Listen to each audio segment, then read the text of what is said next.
Hi everyone, welcome to another exciting edition of Words, Images, and Worlds. Always delighted to have an author on whose work has been around in classrooms and is taken up by young people, and that is author Chris Crutcher. Chris, thank you. May I call you Chris? Is that okay? Absolutely. Okay, great, great. Thank you Yes. for joining. Thank you for talking with me for a few minutes, and I'll mention a few works of yours, and then you're welcome to mention any other fast hitters as well. A couple of those being Deadline being one of those, Angry Management, and Loser's Bracket. And you're Eh, also, your short story inspired a film that I remember going to the theater to see in 1995. This is the part where it's like way, way back. A movie way called back. Angus. Yes. Yeah. Yeah, it was that I know a number of teachers that use the short story and the movie partly to just talk about the difference between the two mediums hmm and hmm and the fact that if you read the story first, then the movie doesn't quite make it. If you see the movie first, the story doesn't quite make it. So it's there really are. I mean, there are good reasons for people who make movies to change, any story. There are things that work in a book that just don't come across on film and vice versa. So, but it was a pretty interesting thing to have listen to my words coming out of George C. Scott's mouth. I'm sure. Yeah. Yeah. I They believe sounded a lot better than they did when I wrote believe them. Kathy Bates was in that movie as well. Yeah. Kathy Bates, Rita Moreno. There were three Academy Award winners. Yeah. Yeah. And a kid who was a kid, Angus, a kid Uh-huh. named Charlie Talbert. He's in his 40s now. Uh, he was discovered in a Wendy's. Uh-huh. The director had cast everybody. They had started shooting. He couldn't find Angus, and they were in the Midwest. They were shooting in Minnesota, I think. And he drives to see his parents, and it's a couple hundred miles from where they're shooting. And he stops in a Wendy's for a burger, and here's this big kid in there telling jokes, and he looks at him, and he says, "That's my Angus." And There goes it up to him, is. walks up to him, and says, "Hey kid, you want to be a movie star?" Usually, if that happens, you call 911, Right, but right. they worked it out, and Charlie's still in the business. Yeah. Yeah. And Ariana Richards was in that movie. From Yes, Jurassic Park fame. Yeah, yes, yeah, I remember it very, very well. yeah. Um, so you're a person who has been sharing stories for young people for a while. Curious about, 1982, 1983, I think.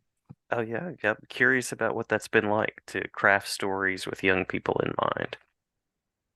It's been a really interesting experience because I, I I had it in my head that I wanted to be a writer when I was probably in my 20s, but I was working in an alternative school down in Oakland, California, hmm and I was a teacher there for 2 or 3 years, and then I went to the restroom during a meeting at some point, and I came back and I was the director because nobody wanted that job. But it was a K through 12 school, and I had all kinds of stories running through my head, but I just didn't have time to sit down and write. And so when I finished that in early 80, I guess, or 81, I thought, well, I've been talking about one of it's time to fish or cut bait.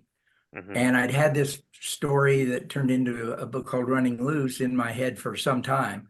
So I had worked it over better than I'd worked any other I ever had a chance to work any other story over.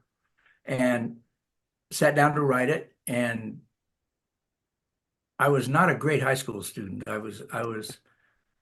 had my history was I read one book Uh-huh, cover to uh-huh. cover. Well, I found my brother's old book report, so I did some serious recycling.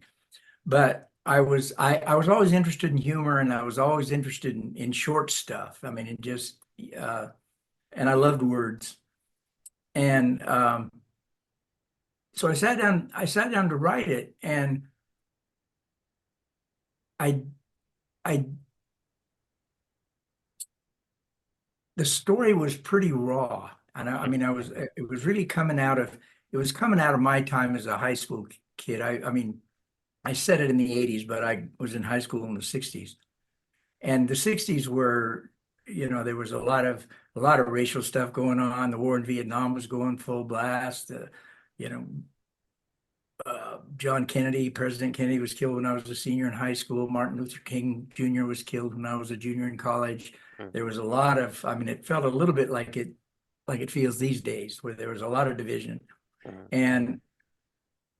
And there was this, I mean, part of the whole 60s was this free speech movement. I mean, this idea that a story should be told in its native tongue, and people could, if you didn't like the book, close the book. But Mhm. nobody talked.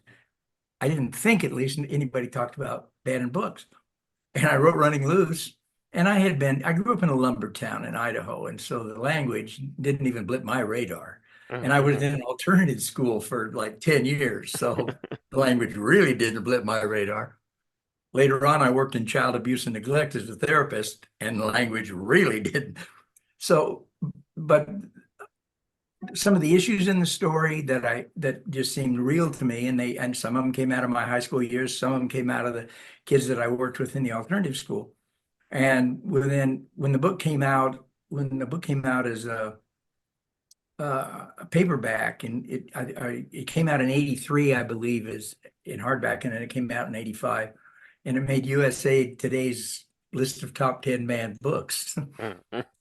And it was a surprise to me because I hadn't been paying attention. I didn't realize that all of a sudden this censorship thing had turned around the way it had. Yeah, yeah. Because I mean, my dad was a bomber pilot in World War II, and he was a conservative, well-educated, self-educated, but well-versed guy. And he would have run a nail through his eye before he let a book get banned. He thought he fought a war for that. Right, So right. that was my upbringing. But I mean, this got me on a list with it got me on a list with Kurt Vonnegut. It's They good got me on a company. list with Robert Cormier. They got me Yeah. on, it's like nine heavy hitters and a dwarf. So so that kind of started it that got me directed in the kinds of stories I wanted to tell, because it didn't bother me that, in fact, it was kind of a badge of honor to have books banned, because they were always being banned by people who had a very different view of the world than I had. Mhm. So Mhm. it's like, I judge myself as much by my enemies as I do my friends. And then at the same time, when I started writing my second book, which is a book called Stoughton, um, I had started working as a therapist in child abuse and neglect. And when I took that job, I thought I'll do this for a while until I can find, a job that really fits me. But in fact, it fit me really well. And I started changing, and part of it started when I was in the alternative school, but I kind of started changing my idea of what a hero is. Mhm. Because I was seeing, number one, I was seeing kids under pressure that would have crushed me when I was growing up. And they were figuring, I mean, their survival skills were brilliant and not real popular with teachers and things Mhm. like that, because they were survival skills. But I started as a therapist, you listen to everybody's story. And as a family therapist, in any given family, you listen to everybody's story. And so, the people who have done the abuse, or neglected the kids, or got on drugs and didn't pay any attention, all the sexual abuse, all those things, they have stories too. Mhm. And and when you're sitting in your office and kind of mining those stories, one of the things you find yourself doing is, you know, I mean, I can't tell you the number of times a guy said, "Where were you when I was a kid? How come nobody pulled me out of the fire?" Mhm. Mhm. And then you would hear that story. So it just that's kind of where my storytelling went. It was like I thought this this abuse thing, number of kids that are getting just left and hurt and Mhm. Mhm. sexually mistreated, all of those things, it's epidemic, but we don't talk about it very much. And at the time, there wasn't anywhere near as much, there wasn't anywhere near as much young adult literature that was really realistic about that. Cormier had certainly written some stuff. Judy Blume, I mean, she got hammered like, crazy just for kind of telling the truth about what it was like to grow up to be, being a girl, being a young girl. Hmm. Hmm. But for the most part, there wasn't, there wasn't as much hard hitting stuff, I guess. Yeah. And I thought, man, I'm hearing I live with this stuff. I'll get up at, I'll go down to the center at 8 o'clock in the morning and come home at 8 o'clock at night. And I've been listening to stories all day long. Hmm. And so have all the other people in the group that, that I'm working with. So these things need to be talked about. Yeah. And one of the things that started happening was I started getting, back then before email, I started getting letters. And then later I started getting emails talking about, talking in a number of ways about how kids and teachers too, um, felt a connection to a certain character. And Hmm. it would be a character that I would not have thought that, that, I mean, I would get a letter and it would be, a kid would mention a line that I probably thought was a throwaway line. I might not have known I wrote it. Yeah. If had I not been reminded, but the history he brings or the history she brings to the reading is every bit as important as the history the writer brings, Hmm. because the story takes on, I mean, it takes on a whole different thing with a kid who has lived through, some of the things that you're talking about. And there was a sense in a lot of those letters, there was a sense of gratefulness. Hmm. I didn't know anybody else knew this, Yeah. because so much about what happens, particularly with sexual mistreatment, it's secret, and nobody talks about it. You keep yourself safe by Yeah. not talking about it. That's the whole thing. And if you tell, the whole family's going to fall apart, or there's all those kind Hmm. of things going on. So a kid is, I knew client after client, teenage client after teenage client, who created an entire persona that was completely different from her or his life, Hmm. so that they'd be the perfect student, a great athlete, or get in trouble for stuff that didn't have anything to do with the trouble at home. So you look at me here instead of looking at me here. Hmm. And then they would say, I read this story and I didn't know anybody else knew this. And there's a there's a freeing feeling, and I get it now when I read a book that I think connects to me. There's a freeing feeling to say, whoever wrote this gets it. And you don't think about it when you're, as the reader, you don't think about it in terms of the author. You think about it in terms of the character. I mean, I thought, man, the one book I read in high school, Scout could be my friend. Right. you know, Right. Scout tells you things your friends won't tell you. Hmm. And you could probably tell her some things you wouldn't tell your friends and not get castigated for it. Yeah. So there, I mean, there really is there's a privacy, there's an intimacy, I think, that goes with the story. And so as a writer, I always felt my job was to tell that story as true as I could tell it. Yeah. And then when it's done, it's a note in a bottle. You just put it out there, and whatever happens, happens. So that's kind of been, and I've been in every state a number of times. I've been in probably 14 or 15 foreign countries that I never would have gotten to if I hadn't been writing books.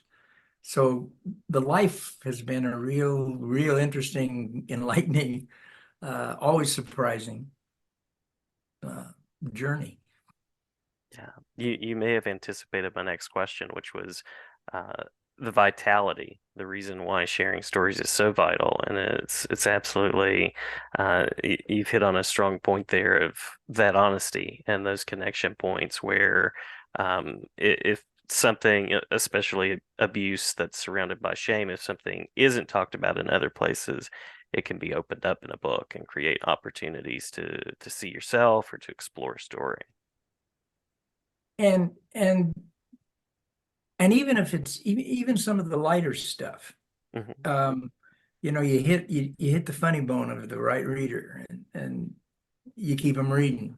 I mean, if I can keep you laughing, I can keep you reading. Yeah. And so there's this balance between tragedy and comedy that, the two masks that represent that on the stage are true for, I think, for literature too. And I mean, I look at what's going on right now and this idea that people who people who aren't involved as educators and people who aren't involved as students have decided that it's more important to make people believe whatever myth they want them to believe Mm, than it is for them to explore the truth and and and embrace it and go with it. I mean, there's mhm, this whole idea that, I mean, it's only patriotic to think that Americans are the greatest people in the world. It can be a religious thing, it can be a political thing, it can be any of those things. But what they are is this idea that this idea that as an adult I can control what goes in. I can control how a young person thinks. mhm, mhm, And I'm sorry, but the one safe place I have is in my brain. I mean, I might not tell you what I'm thinking, but you can't stop me from thinking it. mhm, mhm. And if I can't get it from you, I'll go find it. I'll go find where I can get it. Yeah. And so the truth of a story, um, there's a safety in that. And I can go back to class. Let's say we all read the same book and we go back to class and we talk about these characters. It's a lot easier for me to talk about a character and the things that are like me, that the connections that I made about that character, because I don't have to admit to anything. Yeah. I mean, it's not safe in a group of like 30 kids or 30 anybody's to tell your story because there are going to be some people in there that are going to, that can come back at you. Right. But if we can talk about a character, I mean, I can bail on it if I need to. I'm not Mhm. talking about myself. I'm Yeah. talking about that character. Yeah. Absolutely. Absolutely. And that power of critical thinking is so important to Yeah, see a perspective you haven't seen before, or to link to an idea that you'd never really thought about before. right. Um, yeah, there's an unlimited potential to that. There is isn't it, and it lasts. I mean, I can go back and again, I would, I had a good English teacher. She was really good. Great with grammar. I can diagram any sentence you want to give me. She somehow was in love with a lot of dead white male authors who Right. did not Right. speak the same English language I did. But somehow she got just taken with To Kill a Mockingbird. And I mean, I read it when it came out the following year, and I couldn't believe it was a book. I mean, Mhm. it was like I didn't read fast enough to say I couldn't put it down, but I couldn't wait to pick it back up. Yeah. And Yeah. there really was, it just opened this thing up. And I can remember then when I started actually, I mean, when I started wanting to write, the first thing you have to do is read. That's how you find out how it's done. Hmm. And boy, there were books that just, I mean, they changed the way, just in a chapter, they changed the way a perspective that you had forever. And all of a sudden you learn something and your perspective looks like idiocy. And so, I mean, there's a humbling piece to it, but there's an intimate piece to it, I think, that's the most important. Yeah. I imagine along the way, writing for many years, you've connected with many readers in different ways. Any particular instances, experiences that stand out on that front?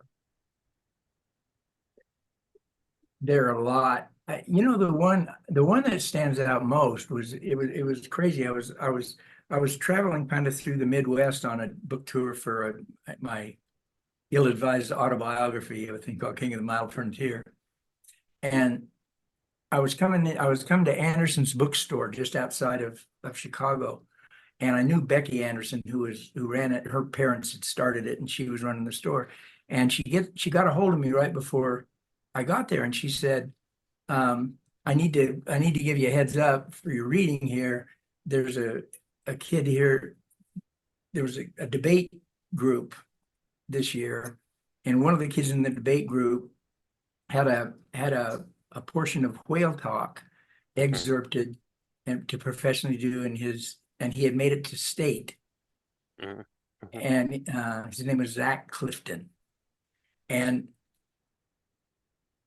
they had they had a practice right before state. All the debate people got together. It's late at night. Zach's driving home. A woman's driving this way, falls asleep, crosses the line, hits his car and kills him. Ah. And she, Becky, when she got a hold of me, she said, "These kids want to bring you the the professionally done piece that he was going to use, that he was Mm. going to read." Yeah. Yeah. So I got there early. And the kids all showed up. We were about an hour before the reading. And we're kind of up in the store's still open and the kids are there, and there's just this incredibly heavy feeling because it hadn't been very long. Mhm. And finally I turned to Becky and I said, God, is there some place we can go? And she said, let's go downstairs. She went downstairs. They cleared out all the books all over the place. It's like it was where they kept all the extras, cleared the boxes out, got a bunch of chairs. We sat in a circle, and these kids just talked about Zach, and he must have been a magnet. Every one of these Mm. kids had a story, and every one of these kids had a story about how he affected them or whatever it was. Mhm. So I used what few therapy skills I had, and we got kind of to the end of it, and I said,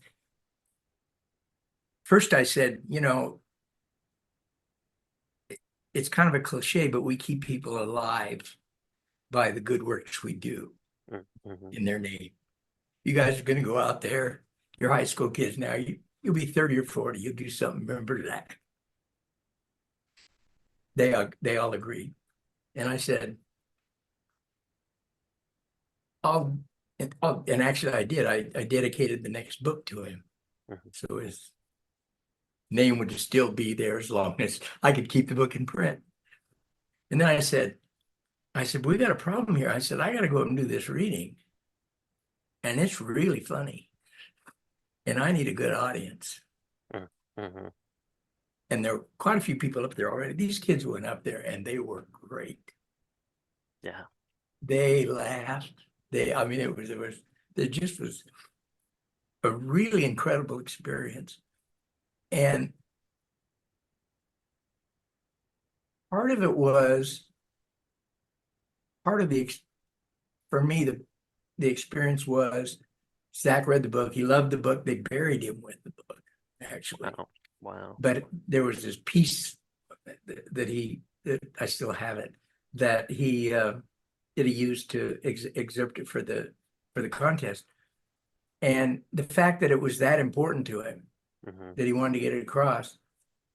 But then the tentacles that came out, I don't know how many of those kids read the book. I mean, I don't know that it was a class. Yeah, I mean, it was his deal.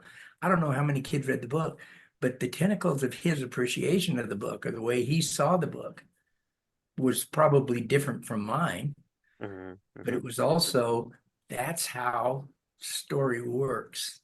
Right. Some of those, I mean, I've gotten letters from those kids as adults saying they remembered or they read the book, 10 years later, whatever it was. Mhm. And it's a different experience. You read the book, the book is probably 25 years old now. So a kid who picks up that book now and reads it is going to have a different experience probably than Zach does, just because, the surroundings, the time, all of that kind of stuff is different.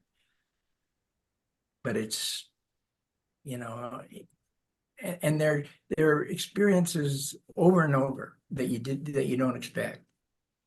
Kids are. I mean, I wrote a book called "Staying Fat" for Sarah Burns, and the girl Mhm. in the book has been disfigured by a mean dad.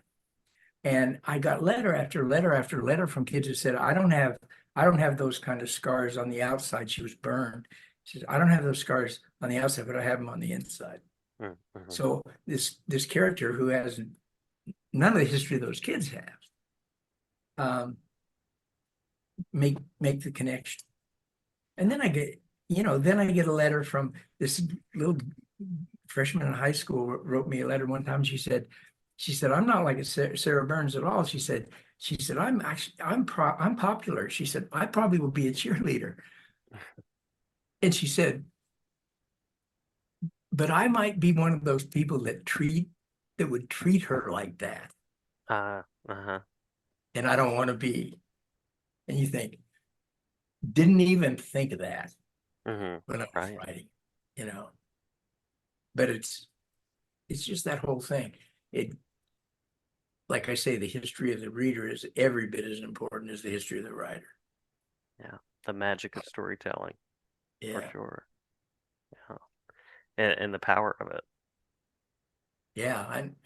And it comes the I mean, there's sections of any given book that were really powerful when I wrote them to Mm-hmm. me.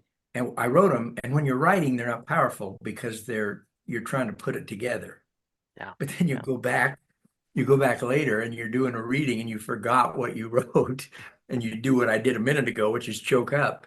And and you see, okay, yeah, this meant this to me and this is why I put it in the book. And Yeah. it's different now, but it still has some power to me as the writer. So, maybe some of that power exists down the road to the reader. And when you start looking, I mean, right now, what's happening with the craziness about any book that has an LGBTQ plus person in it is getting banned. Mm-hmm. I mean, they're lining those books up. They're 200 at a time, or any so-called critical race theory, that's not what it is in the first place. But anything that has, is are getting banned, and the writers that are putting those books out I mean, there's some really good folks out there writing stories, and they've come to a place. There's some fearless authors out there, Mm-hmm. and they're taking hits, but they don't take the hits. The people who take the hits are you. The teachers take the hits because Yeah. Yeah.